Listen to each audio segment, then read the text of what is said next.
and welcome back to Nourish with Aria. Today we're going to be talking about 6 habits of healthy moms. So of course you don't necessarily have to be a mom to have these habits, but I'd love to share it in this way because I think as moms we put up so much pressure on ourselves to do the right thing, to be healthy, to be good examples to our kids, and you don't necessarily have to possess all of these habits to be a healthy person. But you need to be working on certain things in order to be healthy, right? There's certain things that are non-negotiable if you want to live a healthier lifestyle. So in today's video, I'm going to share 6 habits that I believe can make you into a healthier mom, a healthier version of yourself, so that you can work towards becoming the healthiest version of yourself this year in 2025. So this brings us to habit number 1. Habit number 1.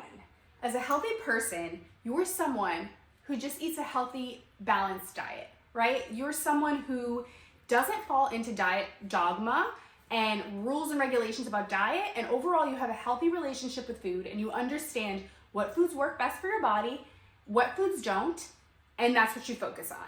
So I'm currently listening to an audiobook and it's called Good Energy by Dr. Casey Means.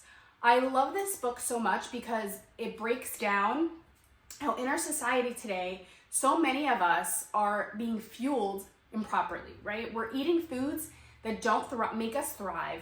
We're simply just surviving because we're eating foods, packaged foods, we're grabbing and going, eating ultra-processed things that are not fully fueling our bodies and allowing us to feel our best. We're feeling sluggish, we're feeling tired, we're feeling overwhelmed, we're feeling basically the symptoms of malnutrition and or of overfueling. So, for example, we're eating too many of the things that don't keep us full. We're eating too many low quality carbs, so we're having energy crashes and dips throughout the day. We're not having that sustained energy.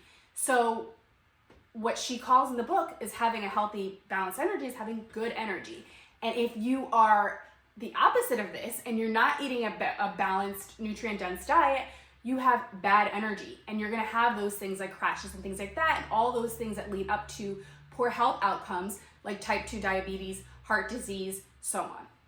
So she has 6 principles of good energy eating. And principle number 5 is ignore diet philosophies and focus on unprocessed food.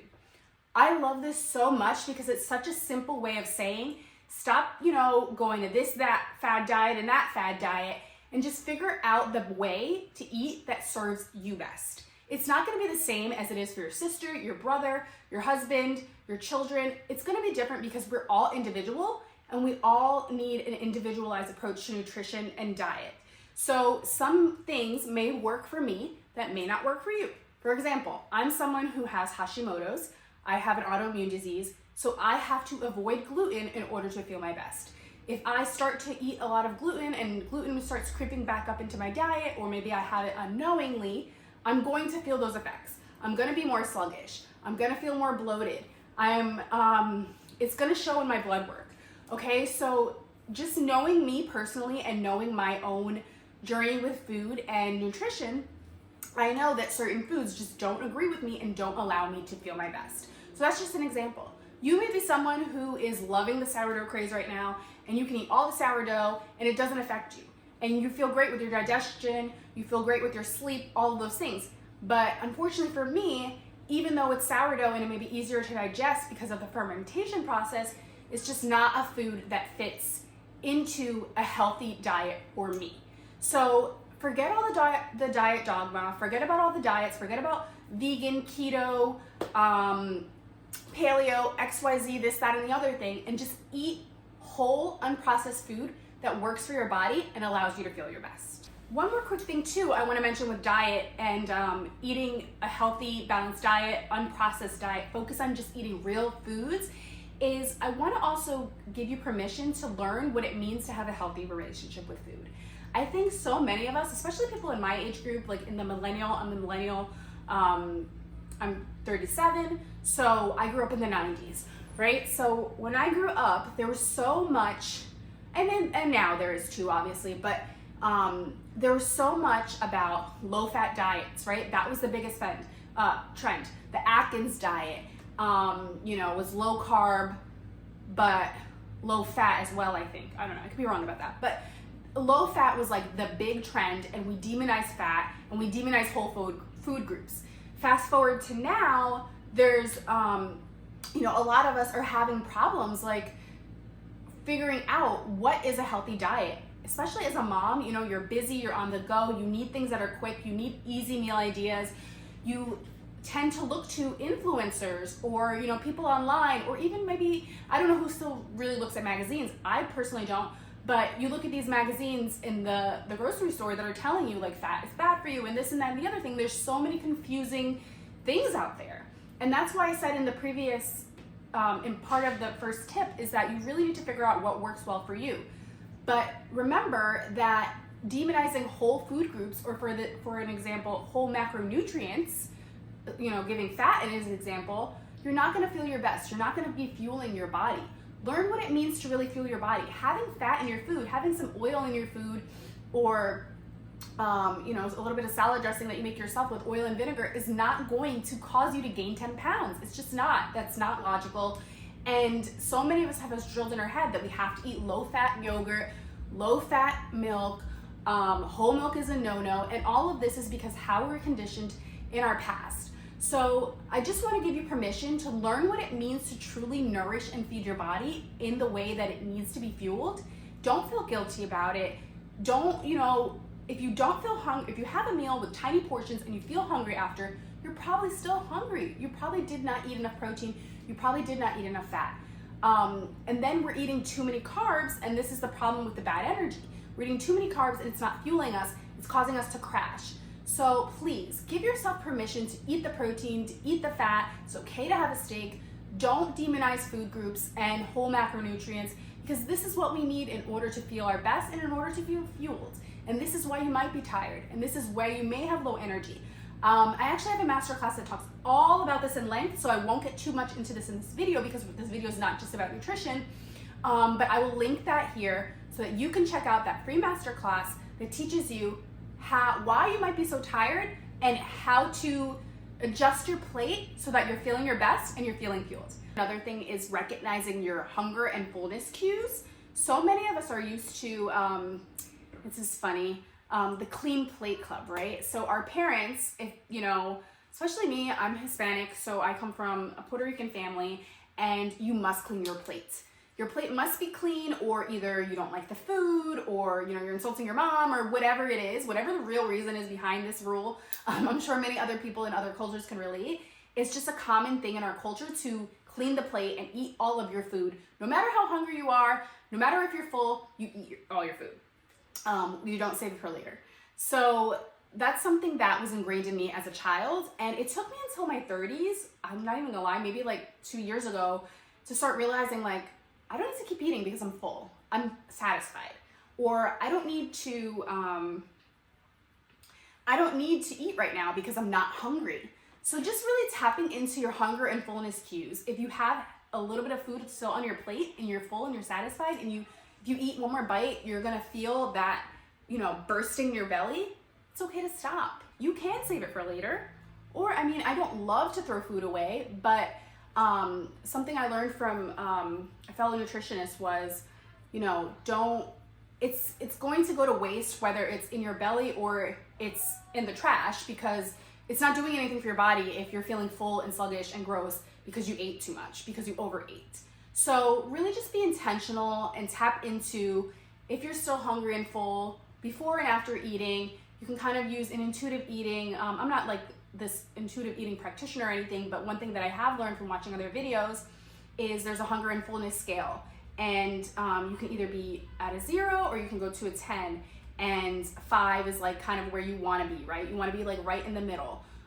Check in with how you feel before your meal. What's your number? And then check in, you know, throughout your meal. Am I good? Like, am I a 4? Am I a 5? You know, check into where you are so you can see if you need to continue eating. Do you need to save your food for later? Or, you know, are you going to eat it all?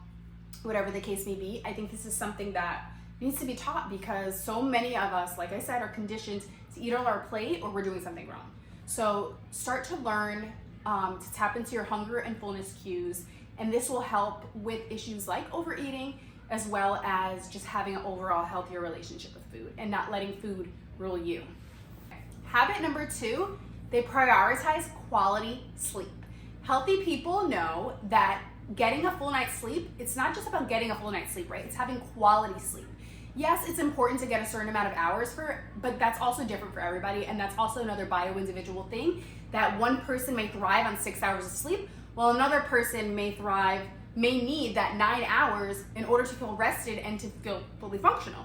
It's just a fact of life, and we're just also different because we all have different activity levels. We all do different things throughout the day. We're all different ages. You have to put in all of these factors into what makes you feel your best. So, but knowing what causes you and what constitutes quality sleep is really important. So this is something that admittedly I struggle with. Okay, as a mom of 3, I have a 3-year-old. He just stopped sleeping in our bed, basically. We co-slept with all of our kids up until they were about maybe like 2 or 3 years old. And that just fits in line with my style of parenting. I find it easier. I breastfed, so I just found it easier to have my child with me at all times. I was able to get sleep that way. If you're against that, I'm not judging you at all. You have to do what works for you, and this is another thing that I've talked about in previous videos. Like, please don't come at me with the mom shame because I chose to co-sleep and breastfeed. That is not cool. But I will say that that's just something that worked for me and worked for our family. I follow an attachment type of parenting. So something that really did help was obviously the co-sleeping, and it helped me to be able to get sleep too. I mean, sleep is really important to me, especially like I said with someone with Hashimoto's. I tend to be very fatigued if I don't get proper sleep. So I needed that. I needed something that worked for me, that worked for my child, made us feel bonded. Up until April, like I mentioned before, I was working outside of the home. So it was another way for me to spend more time with my kids and just all those things. So all that to say, you have to figure out what works for you in terms of sleep. And if you're waking up every morning feeling groggy and cranky and it's really hard to get out of bed, there could be an underlying issue, but it could also just be that you're not having proper sleep hygiene and you're not prioritizing quality sleep.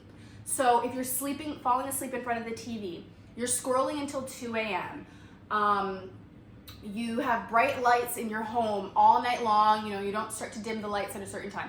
All of these things can compound and cause you to feel more tired but wired, and kind of keeping your brain active so that you're not able to get that quality sleep that your body craves. You need to kind of have a wind down and a rest routine in place so that you feel best set up for bed and you're able to have a good quality sleep. So like I mentioned, that's not always something that I'm really great at. It's something that I'm prioritizing right now, and it's a really big goal of mine. It's been a big goal of mine for the past 3 years, and I haven't been able to get it together. And most of that was because my youngest son was waking up in the middle of the night, so I was having to get him, or my husband was having to get him and bring him into the room. He has really bad eczema, so that was a whole other thing. He scratched a lot at night. So there was a lot of other factors. It wasn't necessarily just because I wasn't caring about my sleep and wasn't trying to get to bed on time, because even when I did, something would interrupt. So something that I heard in one YouTube video that I thought was really great advice was, if you know that your child is not necessarily sleeping through the night and they're not going to allow you to get that sleep that you need, try to get to bed a little earlier so at least you get a little bit of quality sleep within that time before you're woken up. So I thought that was really helpful advice, just to kind of push your bedtime out a little bit, just so that you're able to get like that 2-hour chunk of quality sleep until that child is going to wake you up and so on. So because this is just an inevitable part of parenting, especially when you have young children, babies especially, and toddlers. They don't always sleep through the night, and sometimes they interrupt our sleep. It's just a fact of life, and it's harder for moms to get the quality sleep that they need, but we do really need it. So another thing that helps me, if I don't get enough quality sleep or I feel sleepy, I allow myself to sleep in a little bit. I don't always have crazy responsibilities in the morning. Sometimes I'll have an appointment or maybe something I need to work on, or like a meeting, with the business that I do, with the nutrition stuff that I do. Maybe sometimes I will, but I can kind of plan my schedule, or it's more flexible so that I can wake up a little later on the days where I maybe didn't get that quality sleep. And that was something that I was not able to do when I was working full time. So that's been really helpful for me if you have that availability and that option maybe work something out with your spouse where there's certain days of the week where you can sleep in a little more. But definitely prioritize that quality sleep by getting into that healthy sleep cycle and that sleep rhythm. And a couple things that you can do to kind of start your day off on the right foot. First thing when you wake up, within the first 10 minutes of the day, get sunlight on your face. Just go by your window, or it's hard now because, it's very dark in the mornings in certain areas of the country. But if you can, first thing in the morning, go get some sunlight on your face within the first 10 minutes, okay? So that's something that's really great. It's going to help your circadian rhythm recognize it's morning time, it's time to get up, it's time to start my day. So then when the sun starts to set, your brain says, okay, now it's time to start winding down for bedtime. At nighttime, don't have bright overhead lights all over your home. Put on dim lighting, turn some lights off, use candlelight. You can also alternatively use these like red light bulbs. I have in my bedroom one like Himalayan salt lamp, so it's like a pink, like lower glow. Those are helpful to kind of get your body into that restful place and set your circadian rhythms up so that your body starts to produce that natural melatonin. A lot of us will use supplements and things like, magnesium is great. I always use that for bed. Actually, that's great for other reasons too. But, we start to rely on things like magnesium gummies, and myself included, I'm putting myself in this too. We start to rely on exogenous, and external things to do things that our bodies should naturally be doing. So just kind of look at your sleep hygiene and see if there's anything that you can improve. Get rid of that blue light before bed. I have these orange tinted glasses that are supposed to help, block out the blue light so that you can also kind of get that natural melatonin going. I don't wear them really as much as I should, so that's another thing. It's hard to kind of set these habits into place, but once you start to do them, it will compound and you can continue on. And also, get into bed earlier and just, start to read a book or do something quiet instead of watching a movie or watching a show. And that's something that I need to improve on, because if it was up to me, I would throw my TV away that's in my bedroom, but my husband likes it, so I just have to make sure it's off at a certain time. So this is a battle that I'm not winning at the moment, but it's okay. We all have to pick and choose our battles and do what's best for you and just figure out what works for you so that you can get a peaceful night's sleep and feel your best the next day. All right, let's go on to habit number 3. So number 3, healthy people push themselves to do things that are outside of their comfort zone. They don't stay where they are. They venture out to do new things, whether it's trying a new hobby or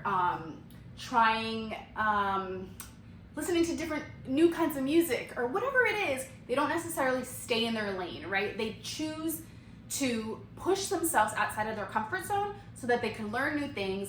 This helps your brain develop. This helps your brain to grow. This is great for cognitive function because you're not just staying the same, doing the same things over and over. How's your brain gonna grow and expand and learn if you're always doing the same 5 things? If you don't do anything new in your life, it kind of gets boring too, right? Like if you're just doing the same things all the time, reading the same kinds of books, whatever it may be. So definitely pushing yourself out of your comfort zone and learning to do new things, even if it's a little scary.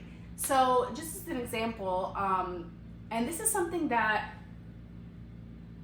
I myself struggle with now, as a mom of 3, I'm very busy, I'm a wife, I'm busy taking care of the home and doing other things. So it's hard for me to go out and make a new hobby and just, do my own thing.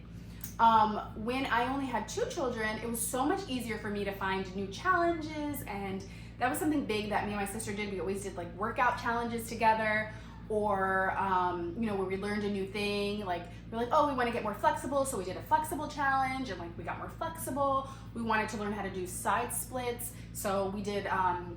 We watched lots of YouTube videos, and we took a course, and we learned how to do splits, and it was great. It was so fun to just do new things with someone that I loved and cared about, and kind of have a thing together that we did, but also pushing and challenging ourselves, and kind of a little bit of a competition in a way too, because you share pictures with each other, your progress and things like that. And this is what really got me also into working out, was doing things with her, because we had similar interests. And in the beginning I really didn't care about any of that, and she was really who inspired me to start working out and to start eating healthier and all those things. And yeah, so like finding someone that you can do those fun things with too is really helpful. But after I had my third child, sorry, I gotta take a drink of water. After I had my third child, I realized that it was gonna be a lot harder for me to fit in time to do things just for me, to do brand new things that I had never done before, have new adventures, and all of that. Because I was doing so many things. I was teaching fitness, I was doing all these fitness challenges with my sister, I was, learning new things, whatever. But I guess all that to say is, it may look a little different, and it may not be that you're gonna become this like a marathon runner or something like that. If that's a goal of yours, I don't know, maybe you want to do a 5K or something like that. Maybe that's not going to be the goal for you right now in this season of your life, but figure out something that's interesting and new that you want to try and do that. With me, it's just been learning new things through reading new books, learning about different types of things, whether it be about nutrition or health or whatever. I like to read a lot of books that are about like self-improvement and just things that, new habits that I can take on. So it can even be something as simple as that. A challenge that I finally feel like I can start with those fitness challenges again, because I have a little more time in my day and a little bit more flexibility to fit something in small. So I'm gonna commit to this year. I really, really want to be able to do at least one pull-up. And I cannot do it at all right now. My kids can do it, and I'm like, how come they can do it? Kids are so amazing. Like, they just are so strong, and oh my goodness, you should see, like, maybe I'll put a little video of them. They can literally do like 5 pull-ups, and I can't even do one. So I just think it's fascinating how when we're younger, our bodies are just so malleable, and we can just pick up on things so easily. And it gets a lot harder as you get older. So that's my personal goal that I'm gonna try to work on. Every other day, I'm gonna do like hanging on a pull-up bar, and this is going to build my grip strength. And once my grip strength is built, then I can progress onto assisted pull-ups. And then I already bought the little stretchy bands.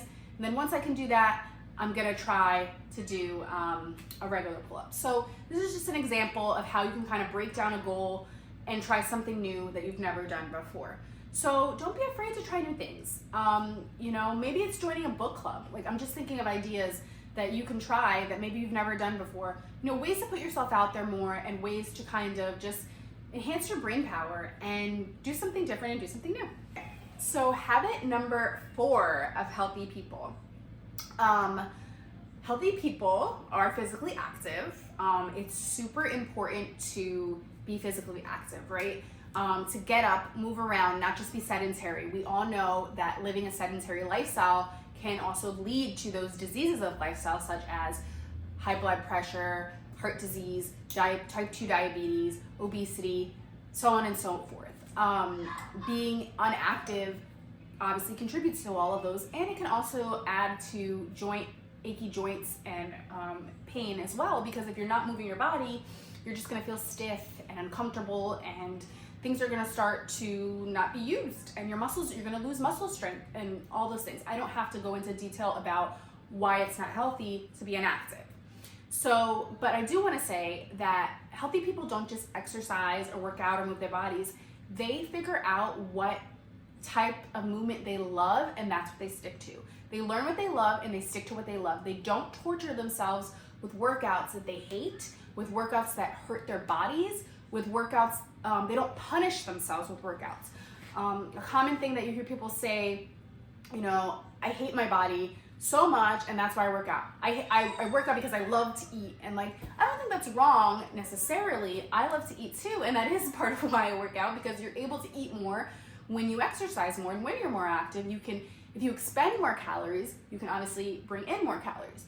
But I think the problem is when we berate ourselves and beat ourselves up, and that is why we exercise, and that's unhealthy. That's just as unhealthy as restricting calories and restricting certain foods because you want to be skinnier or smaller.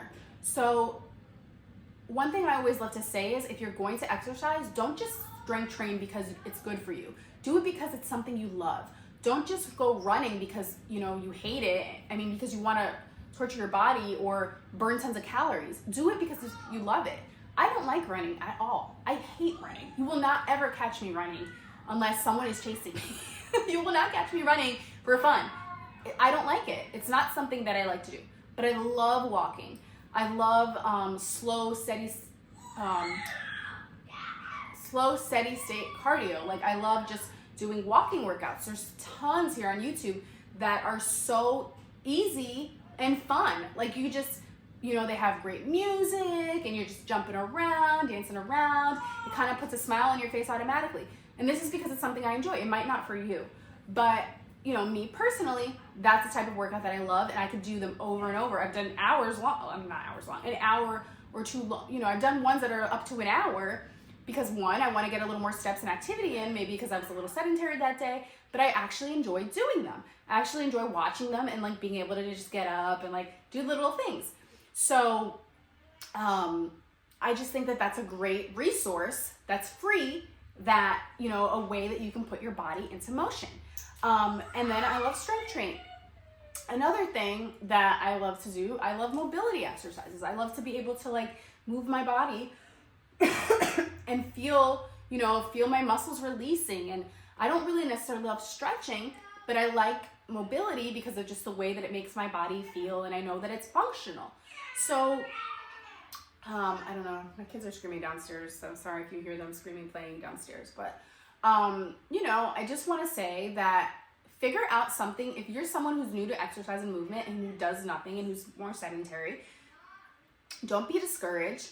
Just do some trial and error. You know, figure out some things. You don't necessarily have to go to the gym. Look on YouTube and search walking workouts or search beginner-friendly strength training. You know, this is really how I learned what I enjoy. It took me time. It took me years to figure out what the types of workouts that I enjoy doing were.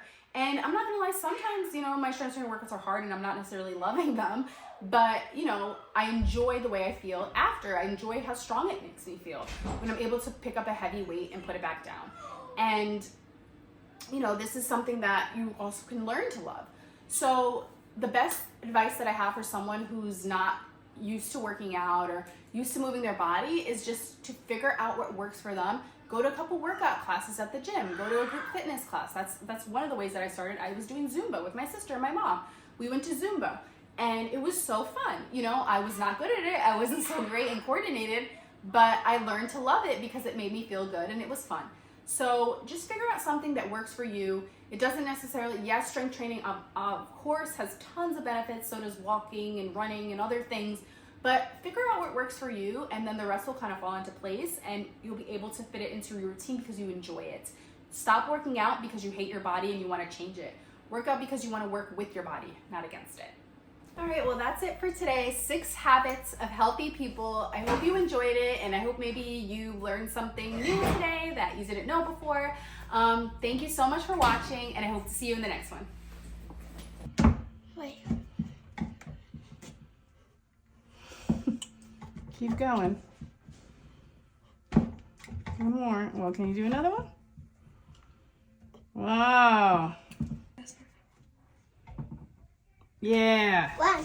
Yeah. Woo! Yeah, my turn again.